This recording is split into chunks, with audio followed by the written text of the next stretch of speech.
I've been walking down this dirt road. I got rocks in both my shoes. Ladies and gentlemen, welcome back to the program. For today's show, we caught up with Robert Lester Folsom, songwriter, musician, and recording artist. Now let's go to the show.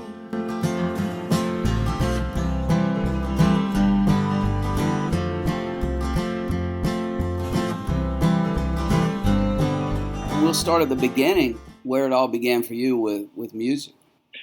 Well, there was always music in my home. My parents played records all the time. They were members of the Columbia Record Club. You know, that's where you buy like 9 records and get one free or something. Also, my family was active in church, and there was a lot of good singing in my old country church. Those people knew how to sing, I tell you. I always had music around. My parents, if they didn't have the radio on, there was records. I guess at what point did you pick up an instrument? What was the impetus for that? My parents they got a piano, and they asked me if I was interested in taking piano lessons. And I said, of course. So I started taking piano lessons. And then it seemed like in just 6 months, the Beatles were on Ed Sullivan. And I immediately did not want to take piano lessons. I wanted a guitar. From that point on, I wanted to do music. It zapped me, I tell you. I was 8 years old. Was it rock and roll music moving forward, pop music? What was it at that, that you focused on? Oh, yeah. It was definitely rock and roll music, maybe some folk music, but definitely top 40 rock and roll. I started buying records, covers of the real things because they were cheaper at the 5 and dime. And then finally I had $1 and I could buy an actual Beatles single, Probably Day Tripper was my first single I bought by the Beatles. Day Tripper, We Can Work It Out. You wanted a guitar? Yeah. When'd you get one of those? Well, my neighbor down the street, he had an old banged-up guitar, and I had a record player. He wanted a record player, and I wanted a guitar, so we traded. I got the guitar. It needed strings, so my dad put black diamond strings on it. It was like a bow in a bow and arrow set. I mean, the strings were like a mile from the neck. But, man, I had a guitar, and I just started playing that thing. Pretending probably mostly, but my dad set it up for me, and that was my first guitar. What was the next step for you? Where did you start writing? Yeah, in grammar school, elementary school, me and some of my friends, we pretended to have a group, like the Beatles. We dressed like them. We had the Beatle boots and the trench coats and stuff, and we started growing our hair out. And we had to wet our hair before we left home. And when we got to the bus stop, we would shake it out, and we'd have long things and everything like the Beatles. We pretended to play, and then eventually we started learning chords and stuff. But we would make up lyrics and keep them in notebooks and share them with each other. The girls started liking us because we were like the Beatles. We were not good like the Beatles, but we were like them. We were the guys to like. Was this like your first band, so to speak? I would assume so, yeah. I think the first band I had was called The Generations. How original is that? Yeah, well, tell me about that band. Well, with The Generations, we eventually got to where we knew some chords and we played some songs. And we did these little things at school, where they would have kind of like an open mic where you could get up there and do your talent. So we got up there and did that, and of course, then the girls liked us even more, and that really set us on fire. And then as we move into high school, it gets a little more serious. We start trying to play cover songs to get little gigs, nothing special and nothing that paid a lot. Just to be playing, And we got better equipment as time went along. I remember getting my first electric guitar. My dad actually helped me do that too. He took me to a store where they had a sale on a guitar and amp combo, and we would plug the microphones into the guitar amps. And then the songwriting got even better because we could actually play chords and have melodies for our songs. And, you know, and then a little bit later on comes the reel-to-reel tape recorder. And that's when the magic happened. I had little reel-to-reel tape recorders all along, but you could only do so much with the ones I had, and the first ones were battery-operated. But then a friend of mine, we went to this farmer's house, and he had this reel-to-reel in this back room. So we went there, and we recorded on this Sears reel-to-reel, and we discovered that you could record on one side and then play along with it on the other side. And then you play it all back, and it was like the two of us became four of us. And we really got into that. And so the next thing you know, instead of going back to the farmer's house every other evening, we decided to order our own Sears tape recorder. Me and my friend, Roger Sumner, we went together and ordered a Sears reel-to-reel. It was probably about $150, if it was even that much. And, man, I love that thing. You know, recording on one side and harmonizing with yourself, or playing guitar on one side and adding a lead guitar. And the next thing you know, I was the one that was using it all the time. I think Roger discovered a girlfriend, and I took ownership of the tape recorder. And I bought out his share of it. I gave him his half back, and I said, Roger, I love this thing. I got to have it. So I started recording my original songs. I started letting friends come over and play with me, you know, play the songs along with me. And we would take the reel-to-reel recordings and transfer them to 8-track tapes and then sell them to our friends. And we would, like, have little booklets with the lyrics. And they thought they were buying real albums. And they would be riding by in their cars with our music playing. We thought it was great. You were on someone else's radio, so to speak. Yeah. We were in our own little world.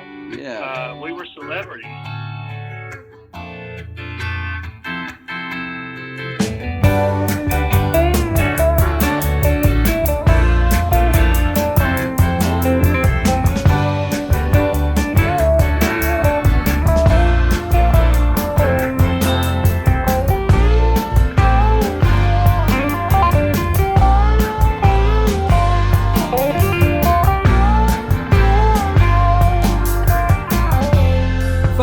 Sounds of my ups and downs, my quiet place, Jericho,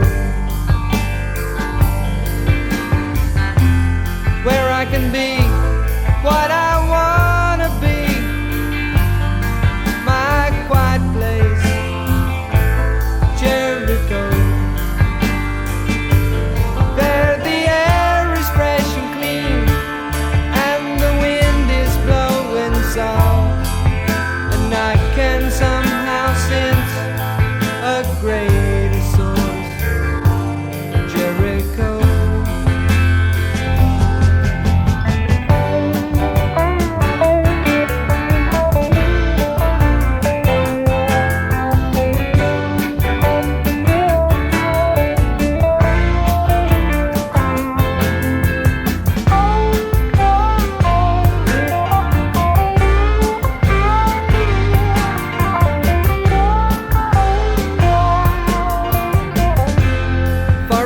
Cares of my here and there's, my quiet place, Jericho,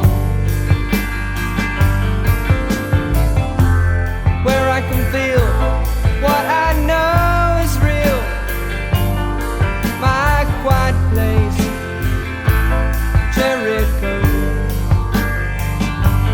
where the trees are tall and green, the sun is warm and close, and I can somehow sense a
obviously you're a well-known artist now, and you've sold records, you've made records, you've got record deals, you've toured. How do you go from playing, making your own 8-track tapes to entering the music business? Well, in college, I met some guys there, and we formed a band called Abacus. And we used some of the guys at college and some of my friends from Adel, Georgia, that had helped me with the reel-to-reel recordings. And we went to Auburn, Alabama, and this was like 1975, thinking that we would be centrally located in the college circuit, and that we could be playing gigs at all these college fraternity parties and stuff. And about that time, after we moved to Auburn, that's when disco hit. And that, all of a sudden, the gigs that we thought we would have disappeared. They wanted DJs. But we were told that we could probably still play if we had a decent demo of the band. So Sparky Smith, my bass player, and I, we went to Atlanta, Georgia, to Lefebvre Studios, because I was into Myron Lefebvre, who was playing with people like George Harrison and Steve Winwood. And I thought maybe that would be a cool place to record a demo. So we went there. We scheduled a session. Sparky's mother said she would pay for it. And we rehearsed our butts off in Auburn, Alabama, in this big room where we stayed, kept the band set up all the time. We played 2 or 3 times a day, and we were just hammering away at it. And when we went to Atlanta to record, it went so well. It was so smooth. We recorded 7 songs, and it got the interest of the engineer at Lefebvre, and he wanted to know if I had more original songs. And I said, sure. And he says, have you ever thought about doing a solo album? I said, well, I have my band here, and they want to do an album. Well, as time went by, the guys loved the session we did, but they wanted to do heavier music, heavier than what I was into and what I was writing. So we kind of disbanded.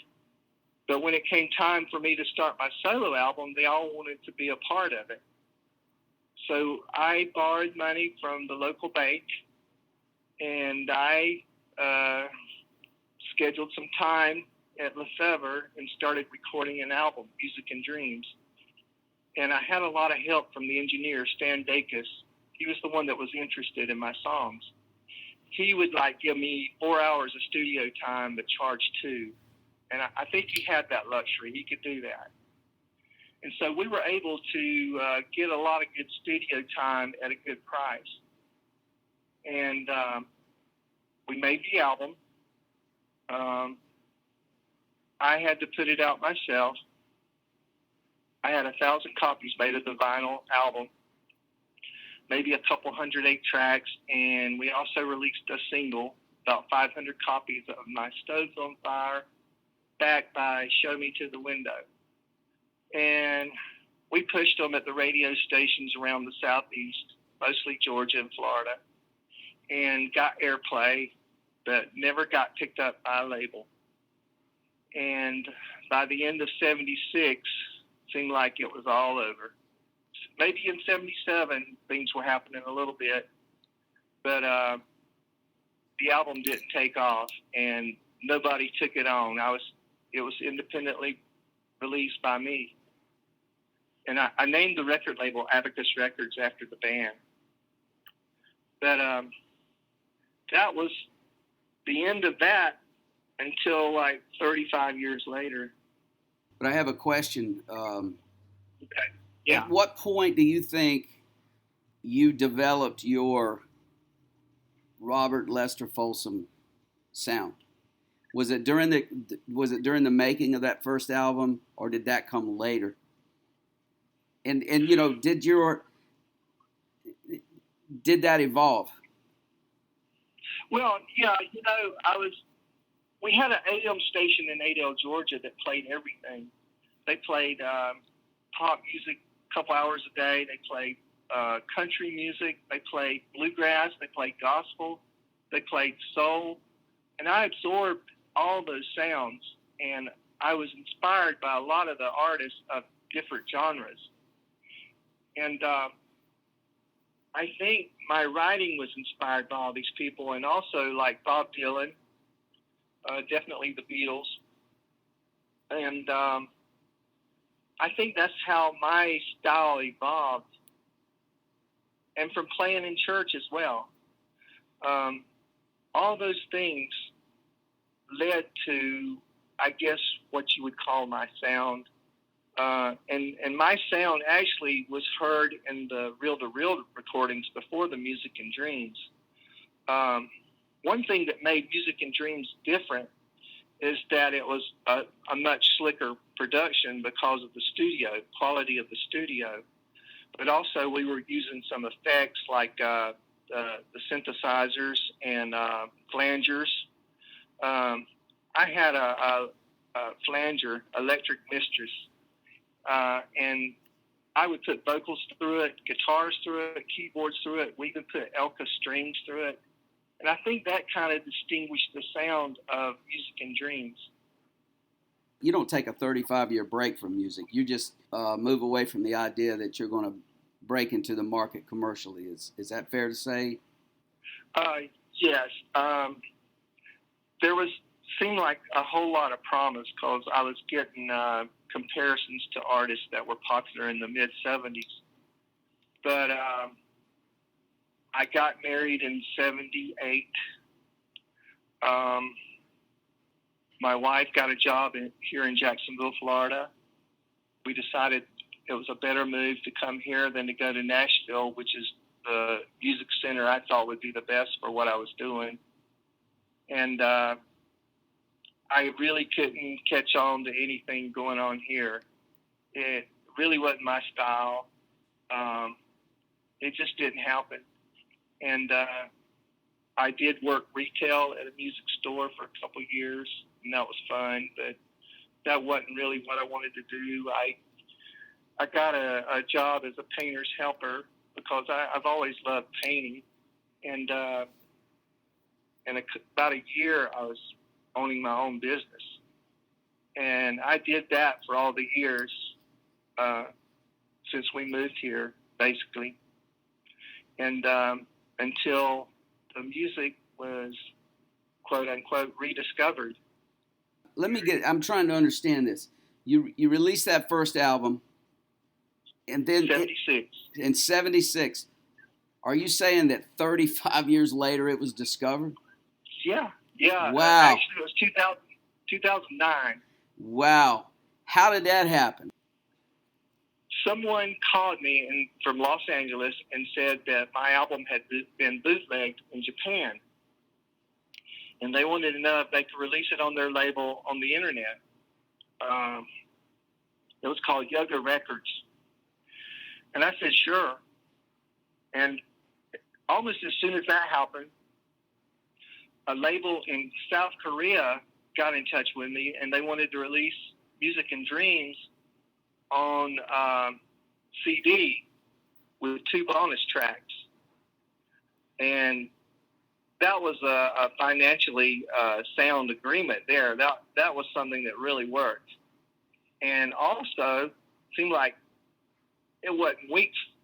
I got a call from the record label Mexican Summer out of Brooklyn, New York, wanting to release Music and Dreams on vinyl. And I said, vinyl? And they said, yep, we're into vinyl again. And I said, sure, whatever. And my agreement initially with them was I got X amount of copies of the vinyl to sell, for when I played or whatever. And next thing you know, boxes of vinyl started showing up at my door. My wife called me one day and said, there's a bunch of boxes here with records in them. I said, yep, that's what they promised. That's how that happened.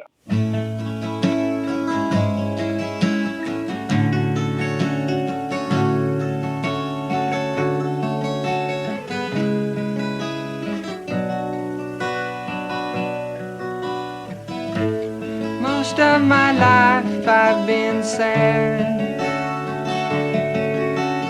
thinking of the past and all its dreams,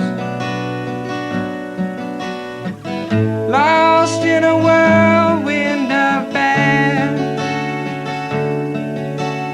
thinking of the unrelated scenes, running away from what I can't say, taking a cost every day, just can't say what I'll see, what I'll be when it's known, and if I'll cry when it's gone, just can't say. I long to see. Show me to the window,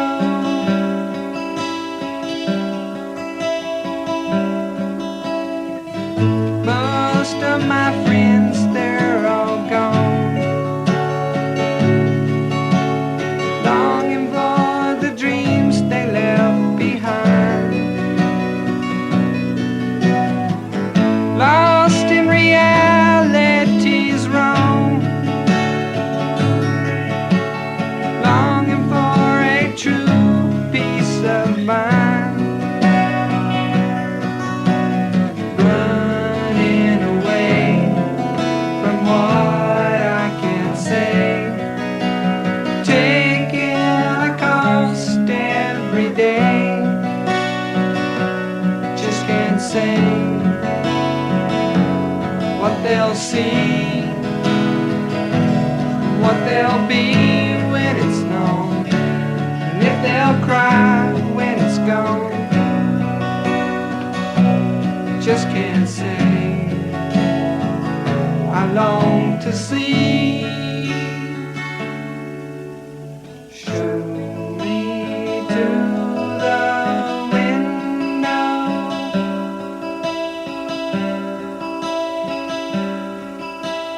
show me to the window,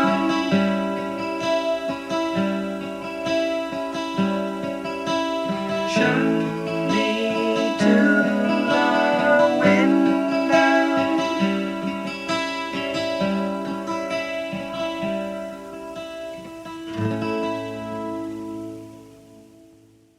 Once that happened, it's fascinating that that's how you were discovered. I mean, 3,000 miles from home. I know, yeah. Well, we were asked to play a college music journal convention in New York City by Mexican Summer to represent their label with a few of their other, groups. And I said, sure, you just need to send us money so we can get up there. So they sent us money. We got up there. I had been rehearsing with some friends here in Jacksonville and hoping to do some recording. Well, we went to New York, played the show, and it was incredible. It was at the knitting factory in Brooklyn, Williamsburg area. I looked out at the audience, and they were singing along with my songs, which blew me away. Went back home really fired up and started recording a new album called Beautiful Nonsense. And I was recording it with Roy Peak here in Jacksonville. You probably know him. Anyway, when I had gone to New York, I had a friend up there, Don Fleming, and he kind of sat in on the last song of the concert. He wanted to transfer my reel-to-reels that I had done over the years to digital. So I took them up there to him and left them with him. Well, after a few weeks, I think that he got in touch with the A&R guy at Mexican Summer about the reel-to-reels. And I had told Keith Abrahamson about him. He's the A&R man.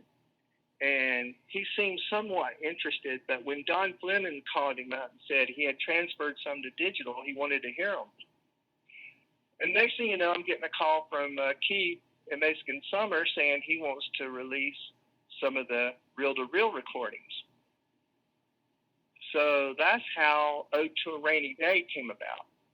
I submitted about 30 songs from the reel-to-reels, and he picked 13 tracks. He pressed it on vinyl and CD. Then I asked him about my new recordings, Beautiful Nonsense, and I actually sent him, demos of it. And he said, that's not exactly what we're interested in right now. But he did release the old reel-to-reel recordings, and they did very well. And he reissued Music and Dreams a second time. And this time he did it on a label called Anthology Recordings, which was a part of the Mexican Summer Kamado group. And he released an album by a band that I produced called Green and Yellow, the Stroke Band. And all this was happening, and he seemed very interested in the stuff I had done in the early 70s, but not much interest in the stuff I was doing now.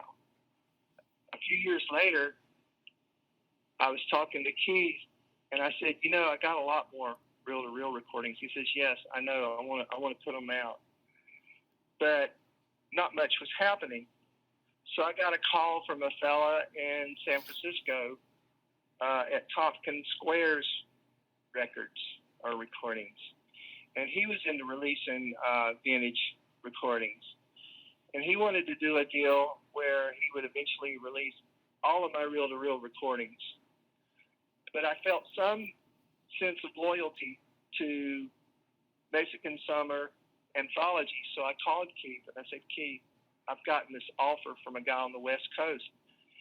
And he says, really, who is it? And I told him, and I think he knows the guy and everything. And everything was up front. There was nothing funny going on.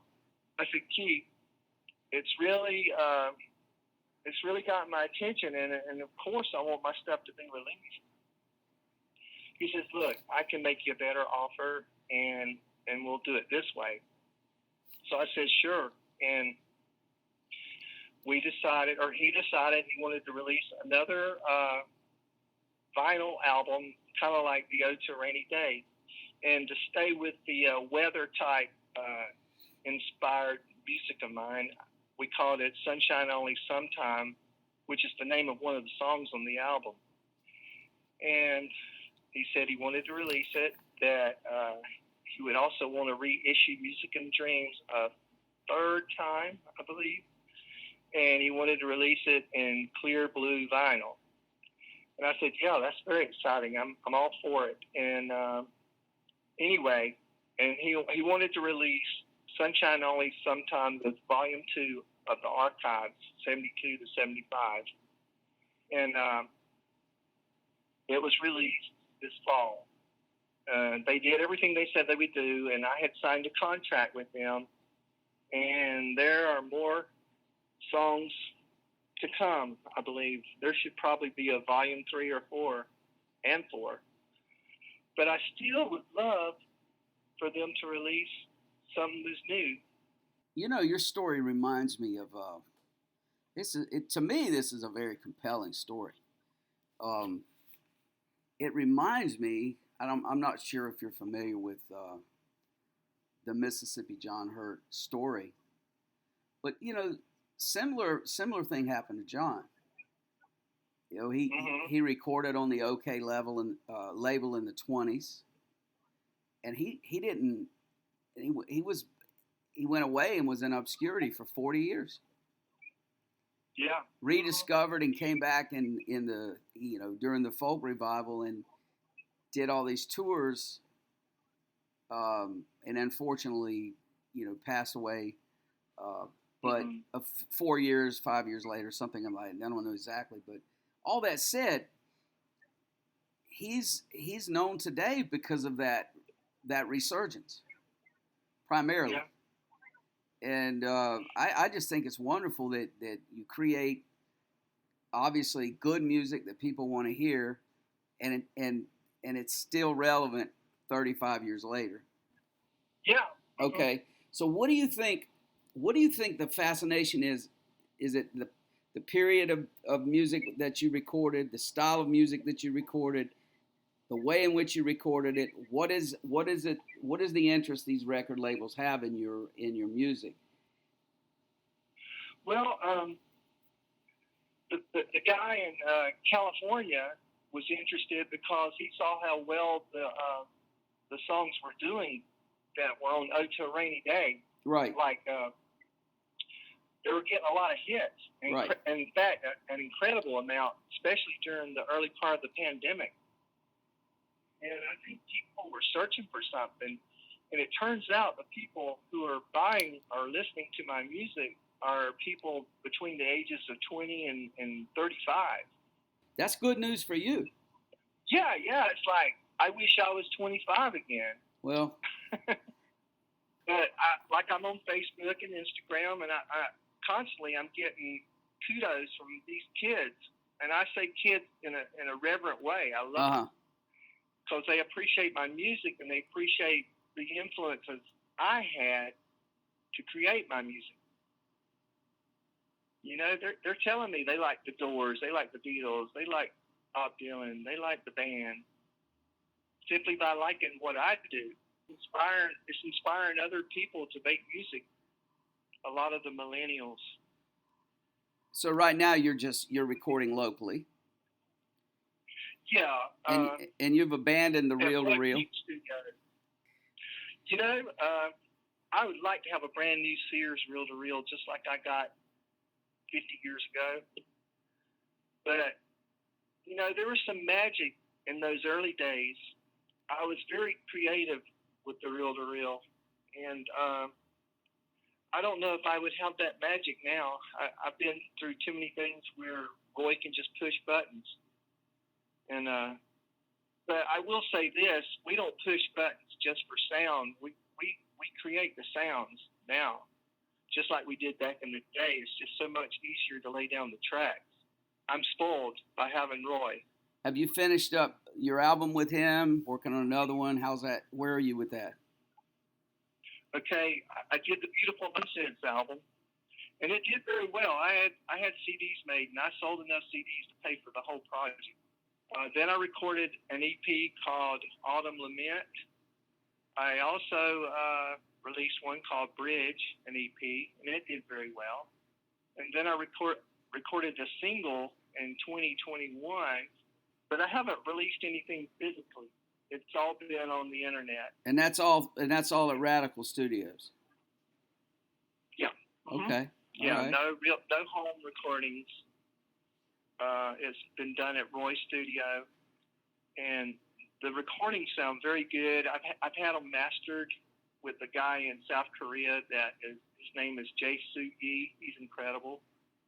My last album with Mexican Summer Anthology, The Sunshine Only Sometime, was mastered by a young lady in San Francisco, Jessica Thompson, and she's like up there. She's one of the great master technicians there is. I was so honored to hear that she was mastering it, and I've been in communication with her. In fact, I may get the next recordings mastered by her, although I feel some loyalty to Jae Soo in South Korea.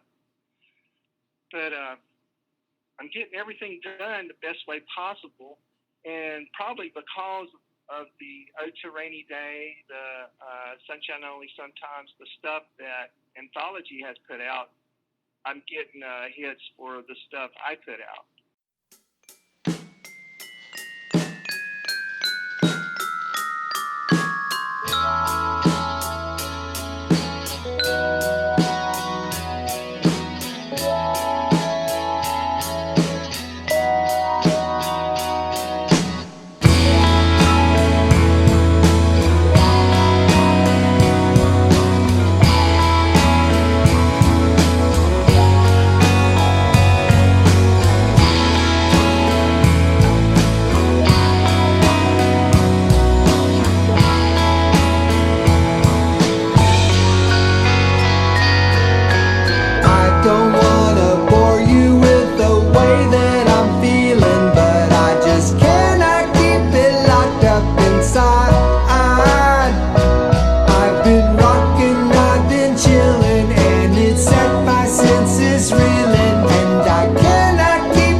What do you think about, let's say, a young person's trying to break into the music industry today? Yeah. What's the difference? I mean, you went all about it. You did it from the ground up, right? I mean, Yeah. your story is compelling in that you just kept at it until something happened for you. Yeah. I worked my ass off early on, and Of course. and nothing happened, and then lo and behold, it's at my door. You know, Right. it's there, boom. What But it took a while. what about music today, in the sense that it seems like there are more people creating music, and probably because it's easier to create music today, Yeah. as you've indicated. But there's also far more people with that are flooding the market with new music. Um, how do you stand out? Well, I encourage all those people that are trying to do something like I did, even though in ways it would seem easier today. I think it's harder to actually get stuff out there in a big way. I was very fortunate. Yeah, I worked hard, and I did it in a primitive kind of way, and it got discovered. But I would encourage people to try, if that's your passion, whether you make it or not. I mean, that's what I did. I followed my passion, whether I made it or not. And at first, I didn't make it. And granted, I had a big gap of 30 plus years. It kind of made it. And I'm grateful to be alive today to be able to know that it made it and that people appreciate it. I really can't imagine if I was 21 years old. That's how old I was when I did Music and Dreams. I wouldn't know what to do really except to record on my computer, Right. And share it with my friends and hope somebody picked up on it somehow. Can we talk? I don't know how it would work. Can we talk about your songwriting process? Take me through that if you would. I like to get up early in the morning. I get up early. I take a shower. I eat breakfast. I ride my bicycle. I come home. I get out my guitar. I sit in front of a picture window looking into my backyard, and I just strum the guitar, pick out chords, and eventually something will come to me. Or I will just, on my bicycle rides, I will meditate on things, or sitting in the living room, I will meditate on different things, and some of the melodies that I might have come up with while just strumming my guitar will come into my head, and soon there will be a topic. And pretty soon it will hit me. I'll have a verse. I write a verse down. Usually the first verse comes very easy, and then you decide if you want to build on the song, how many verses you want. Hopefully you'll have some kind of chorus. I'm not a person that thinks that you have to have a bridge. I have songs that have bridges. I have songs that don't. They don't need them. It just kind of happens. I think it's good to play your instrument every day whenever you can, and I also play late at night. Late at night's a good time to, if I had an idea that morning, if I still have that idea at night, then I can really work on it. What genre of music do you think you fall in? Psychedelic folk rock. Psychedelic folk rock. That's what it's been called, and I'm in agreement because I really like the folk rock stuff of the 60s. Like when the Beatles did Rubber Soul, that was a little bit different than the Beatles on Ed Sullivan. And then Sgt. Pepper, those things inspired me. The Byrds, the Burrito Brothers, Flying Burrito Brothers, stuff like that. The Doors. Even Jefferson Airplane, early Jefferson Airplane, and Steppenwolf. I love stuff like that. Who's your favorite songwriter? I will say hands down that Bob Dylan's the greatest songwriter ever. I think Lennon and McCartney, they wrote songs together and they didn't, but that's one of the greatest songwriting teams ever. Favorites? There's so many. But hands down, Dylan's the greatest, and the Beatles. Even George Harrison's a great songwriter. Donovan, man, those are the biggies. John Prine, Chris Christopherson was a big influence on me, even though I really don't sound like him. You don't have to sound like someone to be inspired by him.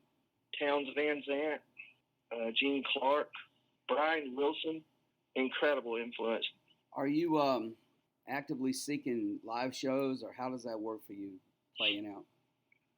Well, I have a great group of friends that can play my music, and they play it the way I like it, and we all have jobs. So it's very hard to do tours. It's very hard to do any kind of gigs around here that would be easy to do and still do our day jobs. We usually play at the Riverside Art Market once or twice a year.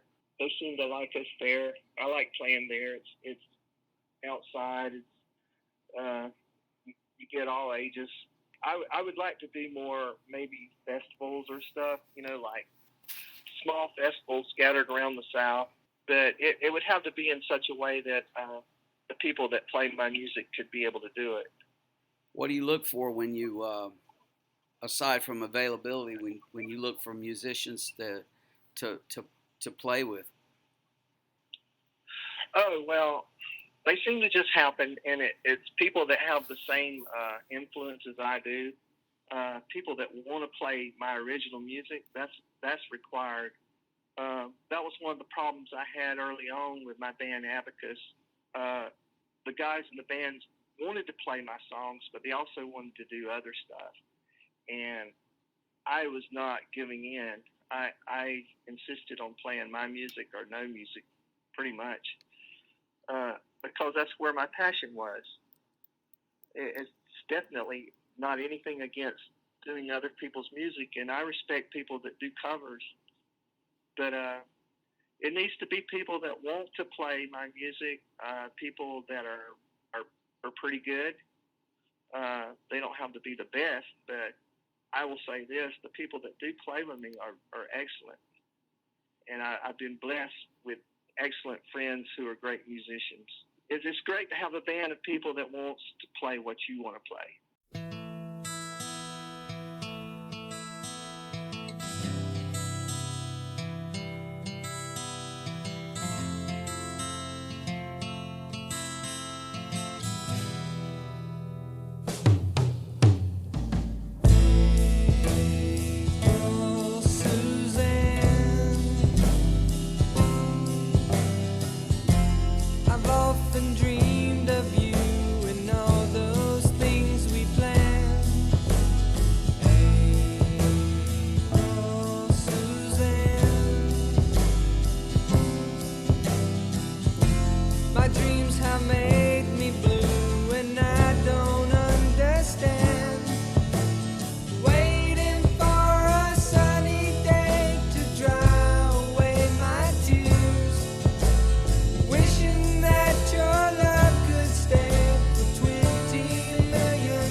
So where do you go from here? Okay, I'm working on a new album. Right now, the working title is called Chunka Chunka, and eventually you'll know what that's about. It's kind of a rock song, but there's a lot of songs on this album that are very personal. And you might go, well, the others wasn't, but these are like, one song is called The Painter is Tired, and it's about me in third person. Although I love painting, I'm tired of painting. I want to just play music. The painter is tired, and he's ready to play. There's a song about my first love. It's something that I've had with me for many years, and I've finally been able to write a song to say, this is how I felt, and this is where I went wrong, and I'm not ashamed of it. My wife understands it, which was the first thing I had to get past. You know, she could have been like, why are you writing about her again? But she understands it was my first love. And there's something that's really, it frees you up to be able to write about something like that and not worry about what somebody thinks. There's a song about how I love to ride my bicycle. You know, things like, and one song about, in 3 verses, I tell my musical history. It's called Sweet Georgia Music. And there's another song called Daddy's Song, which is about my father who passed away before he even got to realize the resurgence in my music. And that's going to be a hard one to record because I get choked up every time. I showed it to my guitarist one night, and I just got choked up. I got to figure out a way to get past that and record it. But I'm hoping to record a really quality album, and I'm really hoping that the label will decide to release something current. Your previous work is all being put out or distributed via vinyl, and your new work is the more contemporary methods, digital releases.